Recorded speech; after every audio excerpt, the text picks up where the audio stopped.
Bonjour, je m'appelle Nathalie Yamb.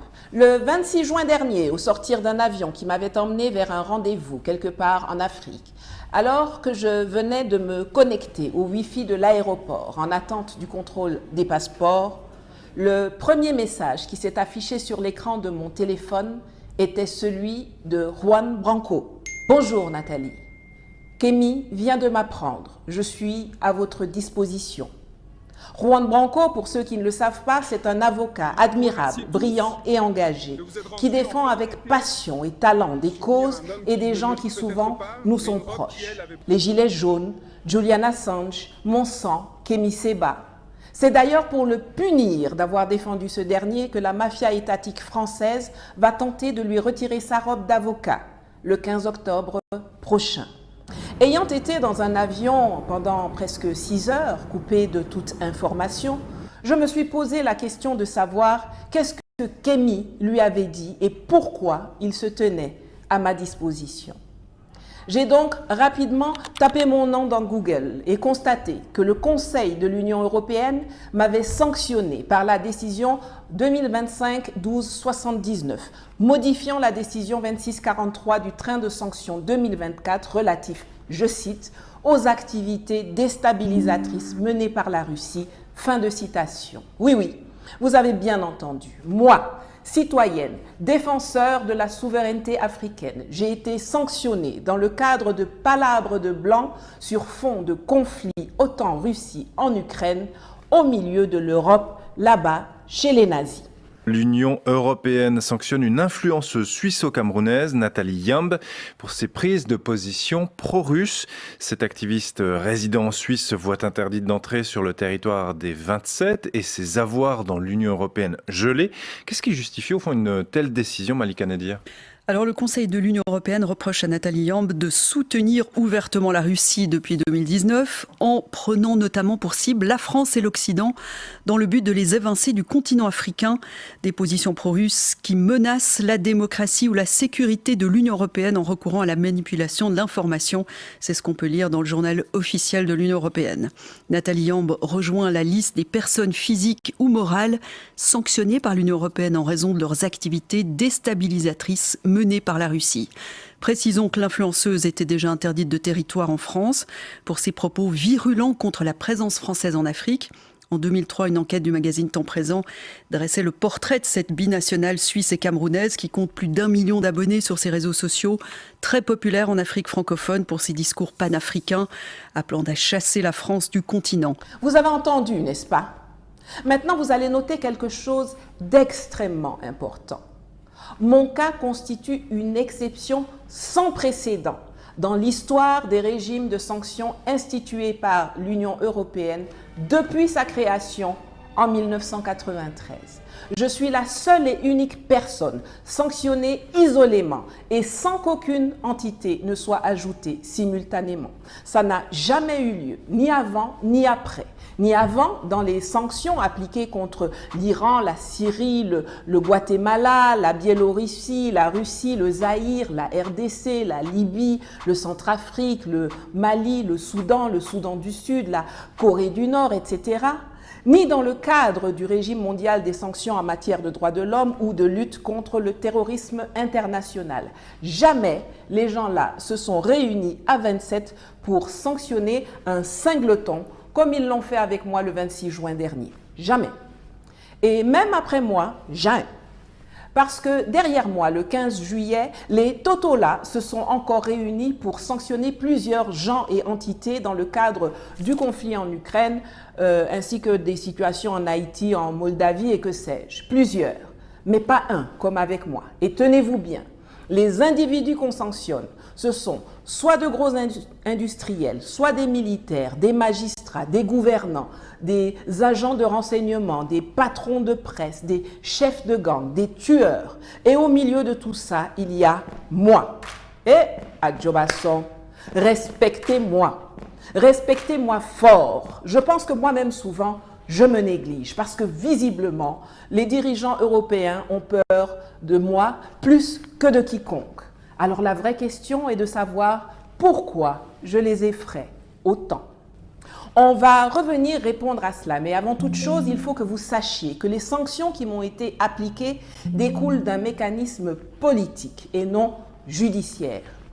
Sur demande de la France, la haute représentante qui, dans le jargon bruxellois, équivaut au ministre des Affaires étrangères, la dénommée Kaja Kallas, qui est l'ex-première ministre estonienne, a proposé, au nom de la Commission, de me sanctionner.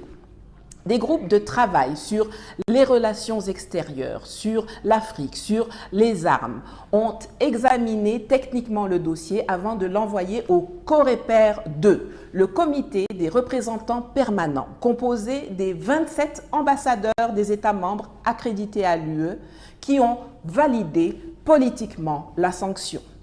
Le 26 juin, le Conseil de l'Union européenne, c'est-à-dire les 27 ministres des Affaires étrangères des États membres, le ramassis de fragiles que vous voyez défiler dans toute leur laideur à l'écran, se sont réunis pour adopter à l'unanimité les sanctions contre moi et uniquement moi, qui consistent, premièrement, en une interdiction d'entrée et de transit sur l'ensemble du territoire de l'Union européenne. Deuxièmement, en une saisie de mes avoirs sur le territoire de l'Union européenne. Et troisièmement, en une interdiction de me fournir directement ou indirectement des fonds ou des ressources économiques. La décision a immédiatement été inscrite au journal officiel de l'Union européenne et est donc entrée en vigueur dans la foulée.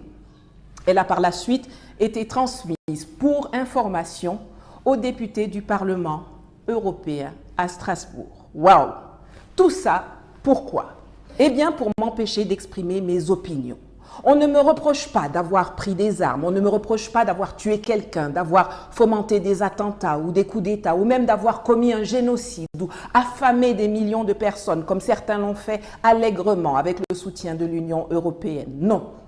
On me reproche d'avoir utilisé ma bouche et mon cerveau pour, je cite la décision publiée dans le journal officiel de l'UE, pour évincer la France et l'Occident du continent africain. Fin de citation. Mais quel crime! Non mais vous imaginez, comment puis-je oser vouloir que l'Occident, qui nous a esclavagisés, torturés, massacrés, violés, pillés, colonisés, dénigrés, infantilisés, ridiculisés, diffamés, divisés, appauvris, comment puis-je avoir l'audace de réclamer que cet Occident malfaiteur et criminel quitte notre Afrique et reste là-bas chez eux, dans leur jardin, parce que c'est ainsi que le prédécesseur de Kaja Kallas, l'ex-haut représentant de l'UE, Josep Borrell, avait qualifié leur continent, il n'y a pas si longtemps de cela, nous décrivant, nous, Africains, comme la jungle. On dit que mes mots à moi, petite femme noire d'1,63 m, sont dangereux pour la démocratie, l'état de droit, la stabilité et la sécurité de 27 pays européens, dont les 3/4 me sont totalement inconnus. Parce que sincèrement, qu'est-ce qu'on en a à foutre de la Lettonie, de la Lituanie, de la Finlande, de Malte, de la Slovénie, de la Slovaquie, de l'Estonie, etc. Qui les connaît? Eux, c'est qui? Eux, c'est quoi? Donc pour l'UE, je dois m'exprimer d'une façon qui leur convient, alors que nous, Africains, on subit leur façon de s'exprimer depuis toujours. Quand ils disent qu'ils sont venus pour nous civiliser et nous parlent des belles heures de la colonisation, ça nous humilie. Quand je me rends en Afrique, souvent, on me dit pas ça. On me dit qu'ils attendent une France qui ne soit pas repentante, voyez. Ils attendent une France qui soit forte. Et dans la culture africaine, qui assume le temps de la colonisation. Mais qui assume, parce que la colonisation, c'est bien entendu des heures qui ont été noires, mais c'est aussi des heures qui ont été belles, avec des mains tendues, etc. Quand ils viennent dans nos universités nous dire qu'on n'est pas encore suffisamment entré dans l'histoire, ça nous énerve. Le drame de l'Afrique, c'est que l'homme africain n'est pas assez entré dans l'histoire. Quand ils viennent nous dire que la France n'a jamais commis de massacre au Cameroun, ça nous scandalise. Alors sur le premier sujet, je dénie absolument que des forces françaises aient participé en quoi que ce soit à des assassinats au Cameroun. Tout cela, c'est de la pure invention. Et naturellement, lorsque je parlais de scories, ce n'est pas à ça que je pensais. Quand ils affirment que le Mali, c'est la frontière sud de la France, ça nous irrite. On est en train de s'enliser quand même au Mali. On est en train de se sécuriser. C'est notre frontière sud. Quand ils disent que nous sommes une jungle, que eux, les jardiniers, ont le devoir de venir mater, ça nous vexe. Europe is a garden. We have built a garden. The rest of the world, and you know very well, Federica, is not exactly a garden. The rest of the world, most of the rest of the world, is a jungle. And the jungle could invade the garden. And the gardeners should take care of it. The jungle has a strong growth capacity, and the wall will never be high enough in order to protect the garden. The gardeners have to go to the jungle. Quand ils déclarent qu'ils vont venir nous recoloniser militairement et que l'Afrique a besoin d'eux, alors que la jeunesse africaine crie partout « France dégage, Europe dégage », ça nous révolte. Ce qui est notre destin commun à nous, Européens, c'est la Méditerranée et l'Afrique, où notre destin se joue. Et donc nous avons en permanence essayé, nous Français, d'entraîner les Européens dans cette prise de conscience de la nécessité d'agir collectivement en Afrique et en Méditerranée. Et je suis absolument désolé de voir l'échec de nos engagements au Sahel. Et je pense que de toute façon, nous aurons à nous reposer la question. Parce que nous ne pouvons pas imaginer avoir à nos portes un continent entier qui est en train de s'enfoncer dans la destruction des appareils de gouvernement et des États, s'enfonce dans une forme de chaos, de guerre civile dans beaucoup de pays et de plus en plus de pays, dans des difficultés qui sont liées aux évolutions climatiques, qui sont encore plus dramatiques sur des populations vulnérables comme les populations africaines. En plus, un continent qui va connaître une explosion démographique comme aucun continent n'en a jamais connu. Et donc imaginez que ça se passe là, dans les 10-20 ans qui viennent, et que ça n'aura pas de conséquences sur l'Europe, parce que nous vivons dans une sorte de bulle protégée par je ne sais quoi d'ailleurs, c'est tout simplement inconscient. Et donc je pense que cet intérêt commun-là devrait un jour faire que l'Europe se décidera à agir comme une entité politique qui ira défendre elle-même ses intérêts, y compris par le moyen de l'engagement de ses armées. Je suis persuadé que dans quelques années, je ne sais pas si c'est 10 ans ou moins ou plus, nous aurons l'obligation de retourner aider ces pays africains. Quand ils affirment que nous sommes des agents pro-russes payés par Poutine ou Prigojine, tout en reconnaissant qu'ils n'ont pas l'ombre du début du commencement d'une preuve pour corroborer leurs allégations mensongères, dénigrantes et racistes, ça nous frustre. Est-ce que vous avez une preuve que Nathalie Yamb est directement liée, financée au groupe Wagner? Non, je n'ai pas de preuve de lien direct, mais je constate que les éléments de langage sont souvent très similaires de ceux qu'on peut trouver sur d'autres comptes ou sur les positions officielles de la Russie. On peut ressortir des milliers de choses qu'ils ont dites et qui nous froissent, qui nous fâchent, qui nous vexent, qui nous frustrent depuis des siècles. Et ce n'est pas pour autant que nous les avons sanctionnés. La frustration n'est pas un élément qui peut empêcher les autres de s'exprimer. Nulle part et surtout pas chez eux. Car c'est bien dans leur propre texte fondateur qu'ils ont inscrit cela. Jetons un coup d'œil à l'article 11 de la Charte des droits fondamentaux de l'Union européenne relatif à la liberté d'expression et d'information. Toute personne a droit à la liberté d'expression. Ce droit comprend la liberté d'opinion et la liberté de recevoir ou de communiquer des informations ou des idées sans qu'il puisse y avoir ingérence d'autorité publique et sans considération de frontières. Est-ce que vous avez entendu? On peut faire ça? La charte en question a été proclamée à Nice le 7 décembre 2000. Elle a valeur de traité, elle est donc contraignante et elle est le texte de référence pour la protection des libertés et droits fondamentaux des citoyens, notamment pour les préserver des abus des États et organes institutionnels de l'Union européenne, comme celui dont je suis l'objet aujourd'hui. La même disposition est d'ailleurs inscrite à l'article 10.1 de la Convention européenne des droits de l'homme, ainsi que dans l'article 19 de la Déclaration universelle des droits de l'homme, adoptée en 1948 par l'ONU. Vous savez, cette organisation omnipotente qui réunit tous les États du monde à New York sur une base prétendument égalitaire, mais au sein de laquelle les 5 qui siègent en permanence au Conseil de sécurité sont plus puissants que les centaines qui siègent à l'Assemblée générale. Mais visiblement pour Macron, von der Leyen, Meloni, Merz, Lopez et consorts, le droit fondamental à la liberté d'expression et d'opinion est réservé à l'homme blanc, mais pas à la femme noire, ni à l'homme noir d'ailleurs. Cette volonté d'encadrer, de contrôler, de diriger la façon de penser, de s'exprimer, de lire le monde des Africains, ce n'est ni plus ni moins que le retour du colonialisme pur et dur. Parce qu'en dehors de l'usage des armes, c'est toujours par la maîtrise des âmes qu'ils ont réussi à nous dominer à travers la religion, les programmes scolaires, la propagande informationnelle. Dans la droite ligne de leurs aïeux qui traitaient les nôtres comme des animaux, les dirigeants européens actuels ont reçu le racisme, l'hypocrisie, la discrimination, la déshumanisation à notre endroit en héritage. Pour eux, nous sommes des sous-hommes, nous sommes des singes, nous sommes des choses qui n'avons pas le droit de penser, de réfléchir, d'analyser, d'exprimer des opinions, des revendications, des aspirations pour notre continent et par rapport au reste du monde. On se souvient que le Code noir nous considérait comme des meubles.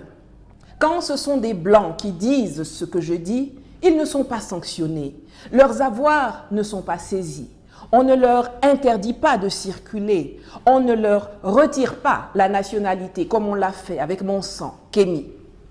Le journaliste français Thomas Dietrich, l'eurodéputé belge Marc Botenga, les députés français Aurélien Taché et Jean-Paul Lecoq ne disent pas autre chose que moi, que nous, sur le déséquilibre de la relation Europe-Afrique, sur la nocivité et la nécessité d'en finir avec la France-Afrique, avec les bases militaires, avec le franc CFA, la tutelle de la France à l'ONU, les contrats léonins, la barbouzerie française. Il faut dire que la France a de sacrés intérêts en Guinée. Mamadi Doumbouya est un putschiste francophile, un putschiste halal, cachère, tout ce que vous voulez, contrairement aux méchants putschistes pro-russes du Sahel qui ont tourné le dos à Emmanuel Macron. Les militaires français sont présents discrètement sur le sol guinéen, tandis que nos entreprises signent de juteux contrats. On le sait très bien, l'Afrique n'est pas pauvre, l'Afrique est appauvrie. Et cela crée aujourd'hui de la colère. Et si l'Europe ne change pas d'approche, nous serons chassés avec le goudron et la plume par les Congolais, par les Africains. Enfin, Monsieur le Ministre, j'aimerais vous parler un instant de la Côte d'Ivoire. En 2011, sous la présidence de Nicolas Sarkozy, la France a contribué à installer Alassane Ouattara au pouvoir dans les conditions tragiques que nous connaissons. Le franc CFA est un instrument qui n'y a plus aucune légitimité. Il est la relique d'un temps révolu aux yeux des peuples africains. Rendez l'indépendance monétaire à ces États et vous verrez rapidement les choses changer et évoluer.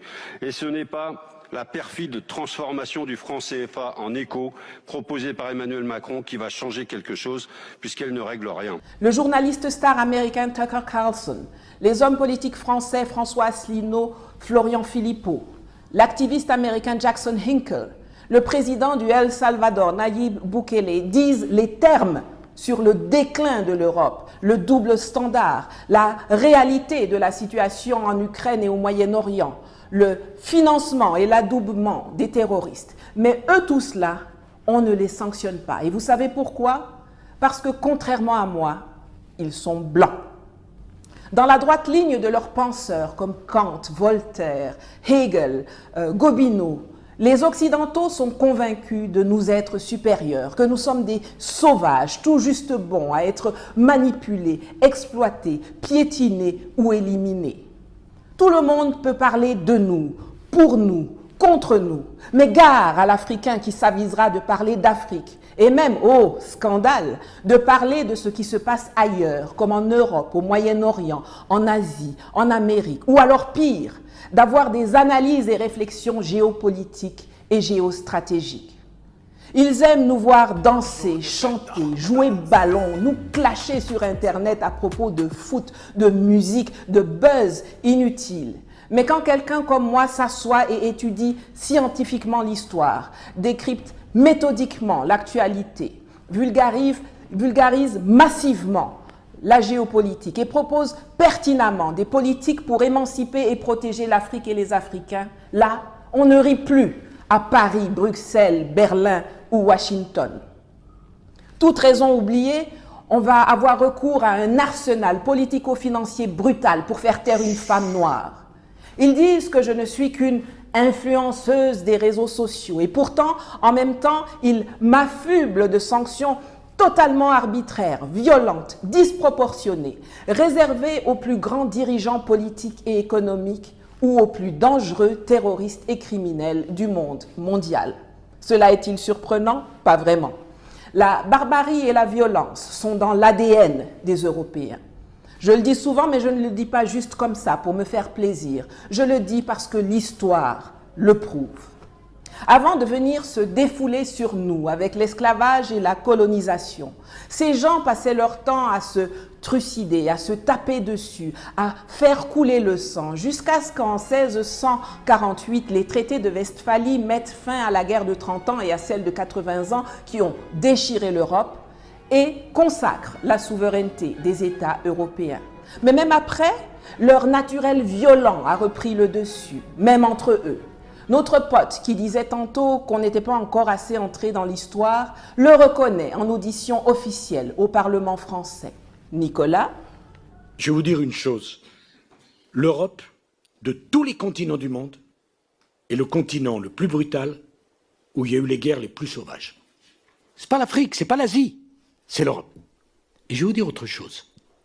C'est pas au Moyen-Âge, c'est au XXe siècle. Vous n'êtes pas simplement le produit d'un parti politique ou d'une famille. Vous êtes le produit d'une nation et d'un continent. Notre continent est brutal, sauvage, et peut verser dans la barbarie. De tout temps, la paix entre Européens a coïncidé avec l'intensification de la brutalité coloniale et néocoloniale. Il n'en va pas autrement aujourd'hui et je vous avoue que je suis passablement énervé de constater qu'en 2025, il y a encore des gens à la tête des pays africains qui croient qu'on peut faire ami-ami avec des États européens qui ne respectent que la force et ont la violence et le mépris pour les Africains chevillés au corps. Cela fait longtemps que je pose un gros problème à Paris par ma capacité à conscientiser non seulement les opinions et les peuples à travers mes 2,5 millions de followers sur les réseaux sociaux, à travers les conférences et les meetings, mais également jusque dans les palais présidentiels et dans les gouvernements africains. Toute l'architecture du modèle économique et diplomatique français est basée sur le monopole et la gratuité des ressources africaines, ainsi que sur la vassalité de nos États. Grâce à moi, cela a dramatiquement changé depuis mes discours à Ouagadougou en 2017 et à Sochi en 2019.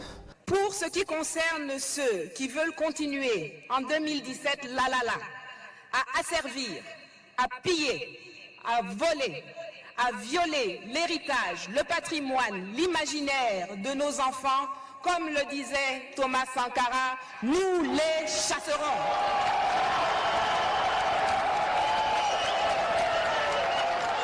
Nous voulons sortir du franc CFA, que Paris, avec la complicité de ses laquais africains, veut pérenniser sous l'appellation ECO et qui ne permet aucune industrialisation de l'Afrique francophone. La conquête de notre souveraineté monétaire est capitale, car la seule stabilité que le franc CFA garantit aux pays qui l'utilisent sont la mauvaise gouvernance, la pauvreté et la corruption. Nous voulons le démantèlement des bases militaires françaises qui, sous le couvert d'accords de défense bidons, ne servent qu'à permettre le pillage de nos ressources, l'entretien de rébellions, l'entraînement de terroristes et le maintien de dictateurs à la tête de nos États. Nous refusons que la France continue d'usurper la voix de l'Afrique à l'ONU, qu'elle soit à la base de quasiment toutes les résolutions concernant le continent. À cela s'ajoute le fait que je conscientise également les gens chez eux, en Europe, qui commencent à faire des vidéos TikTok pour dénoncer le comportement de leurs États en Afrique et ailleurs dans le monde. Alors, on prend un bazooka pour tuer une abeille. Bzzz. Je vais vous avouer quelque chose. Quand j'ai appris les sanctions, je ne me suis pas inquiétée. Je suis Suissesse de naissance. La Suisse n'est pas dans l'Union européenne. Je ne voyage quasiment jamais en Europe, ni avec des compagnies européennes. Et je n'ai pas un seul avoir, ni même un seul centime dans l'UE. Donc, dans les premiers instants, j'ai complètement sous-estimé l'impact des sanctions. Mais mon sourire s'est vite effacé. À une cadence extraordinaire, j'ai expérimenté les tentacules de l'extraterritorialité du non-droit européen. L'une après l'autre, mes cartes de crédit sur des comptes en Suisse, en Afrique et dans des banques en ligne ont été bloquées. Mes comptes eux-mêmes bloqués. Mes cryptos inaccessibles. Mes comptes PayPal et GoFundMe fermés. Tout comme mes comptes Amazon, Airbnb, Booking, Deezer, eBay. Des contrats annulés. Impossible de payer mon loyer, mes assurances, mes impôts, mes avocats, mes médicaments. Impossible d'acheter un billet d'avion, d'écouter de la musique, de regarder Netflix, de prendre un Uber, de passer une commande en ligne, de régler une note d'hôtel. Mais il y a mieux. Impossible de retourner en Suisse pour gérer les urgences, puisque les sanctions comprennent une interdiction de survol du territoire de l'Union européenne, alors que la Suisse y est complètement enclavée, entourée par la France, l'Autriche, l'Allemagne et l'Italie. Une dinguerie. Quand vous énoncez une interdiction d'entrée, de transit ou de survol, cela doit se justifier par le fait que la présence d'une personne donnée sur votre territoire ou dans votre espace aérien constitue un danger immédiat pour votre sécurité. Je ne peux pas vous dire à quel point je suis impatiente d'entendre l'UE expliquer au tribunal en quoi ma présence dans un avion à 10 000 mètres de hauteur dans les nuages constitue un danger immédiat pour la sécurité des 450 millions d'habitants au sol. Ça va être intéressant.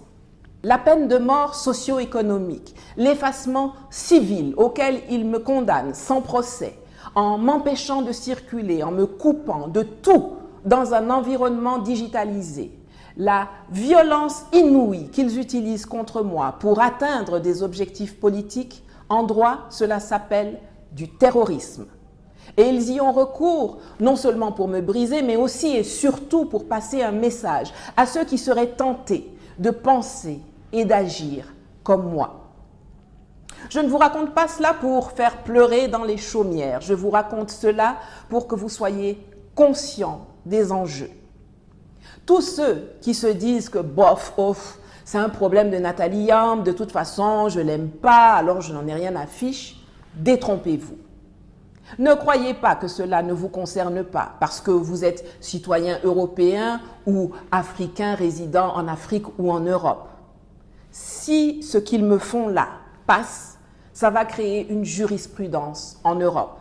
Ça voudra dire que n'importe quel petit zozo non élu dans un bureau peut attraper n'importe quel citoyen qui a dit quelque chose qui ne lui plaît pas et faire prononcer des sanctions. Et si on lui demande pourquoi, il va citer le cas Nathalie Yamb. J'espère que tout le monde en est conscient et se prépare. À ce stade, je voudrais fortement recommander aux États africains et à ceux de l'AES en particulier de prendre toutes les mesures nécessaires pour garantir leur souveraineté, également sur le plan juridique. Ils doivent interdire aux entreprises opérant sur leur territoire d'appliquer des sanctions prises par des bureaucrates, par des politiciens ou même des tribunaux étrangers qui n'ont pas été auparavant reprises par le droit des pays africains concernés. Le mode opératoire des colons terroristes européens est standard depuis les années 50. Ils traquent, ils appauvrissent, ils emprisonnent, ils exilent. Et avant de passer à l'élimination physique pure et simple, qui sera la prochaine étape qui m'attend, on recourt à l'assassinat de caractère. L'accusation de collusion, d'intelligence avec la Russie est un mensonge, instrumentalisé pour justifier toutes les attaques que l'on veut porter contre moi, surtout que mon dossier est vide et qu'il n'y a absolument rien à me reprocher. Chaque fois que quelqu'un veut s'émanciper de leur tutelle ou ne va pas dans leur sens, paf, c'est un agent de Moscou. Ça a été le cas pour nos devanciers indépendantistes que l'on qualifiait d'agents soviétiques, de communistes. Aujourd'hui, l'Union soviétique n'existant plus, les souverainistes que nous sommes sont devenus des agents russes.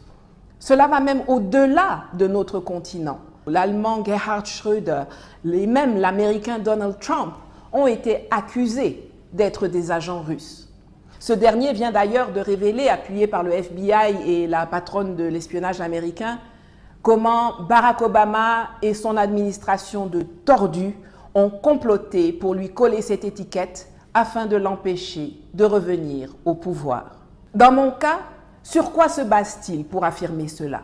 Mais bien sur rien, ou plutôt sur le fait que j'aurais interagi avec la Russie à quelques reprises. Mais si ce sont les interactions avec la Russie qui font de quelqu'un un agent russe, alors les plus grands agents russes sont les Européens. Ce sont les États européens qui ont des relations diplomatiques assumées avec la Russie. Elles n'ont jamais été rompues, même pas avec le déclenchement du conflit en Ukraine. Au contraire, en septembre 2022, l'UE a nommé un nouvel ambassadeur à Moscou. En 2023, c'est l'Allemagne qui a désigné un nouvel ambassadeur en Russie. Et en février 2025, Paris a nommé son représentant permanent à l'ONU comme ambassadeur de France à Moscou. Ce sont toujours les États européens qui continuent d'acheter du gaz, des minerais et des engrais russes, alors qu'eux-mêmes ont dit que ceux qui achètent le gaz et le pétrole russe sont ceux qui aident Poutine à mener la guerre contre l'Ukraine. C'est Emmanuel Macron qui fait des pieds et des mains pour parler à Poutine, bavardant 2 heures avec lui au téléphone ou allant jusqu'à s'humilier en acceptant de se faire jeter au bout d'une table de 3 mètres au Kremlin.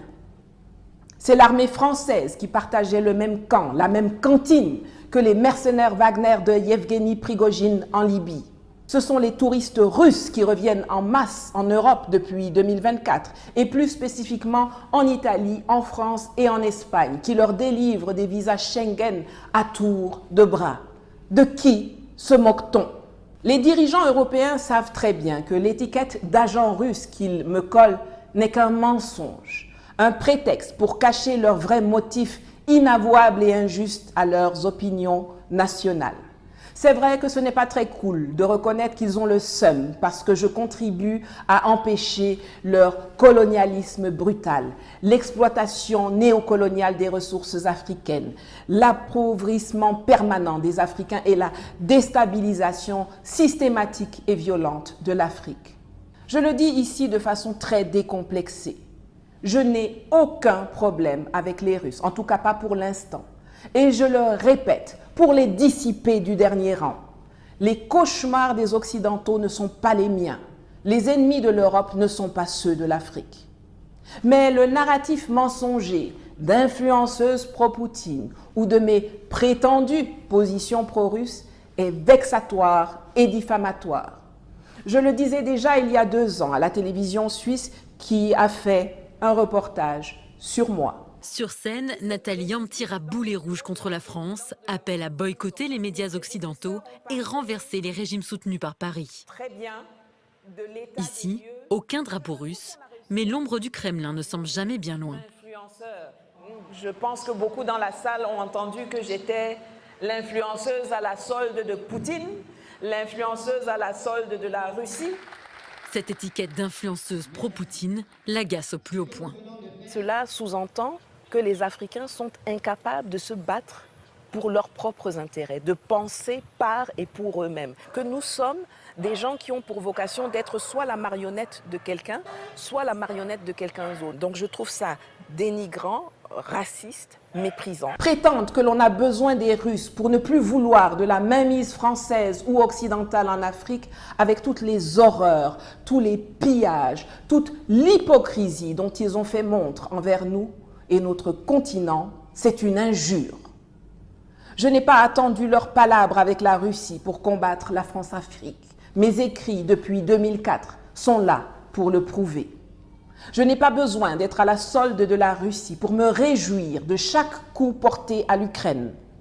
Il me suffit de me rappeler comment ce pays de merde a traité les étudiants et ressortissants africains qui voulaient quitter la zone au début du conflit, ou de regarder comment les autorités nazies ukrainiennes revendiquent fièrement leur soutien aux terroristes qui endeuillent le Sahel. Maintenant, je me dois de faire un mea culpa. C'est parce que depuis des années, je laisse ces gens agir et me persécuter de façon hors la loi qu'ils se sont sentis trop à l'aise pour aller plus loin dans l'excès. En 2019, quand Dramane Ouattara, sur ordre de Macron, m'expulse hors toute procédure légale de Côte d'Ivoire et bloque mes avoirs pendant 5 mois, je n'ai pas réagi. Quand on m'estampille agent russe, je n'ai pas réagi. En 2022, quand Macron m'interdit d'entrée et de séjour en France, hors toute procédure légale et sans qu'une notification me soit jamais parvenue, je n'ai pas réagi. Il est vrai que m'interdire d'aller en France, c'est comme interdire à un imam d'aller au Vatican. Ça n'a aucun sens.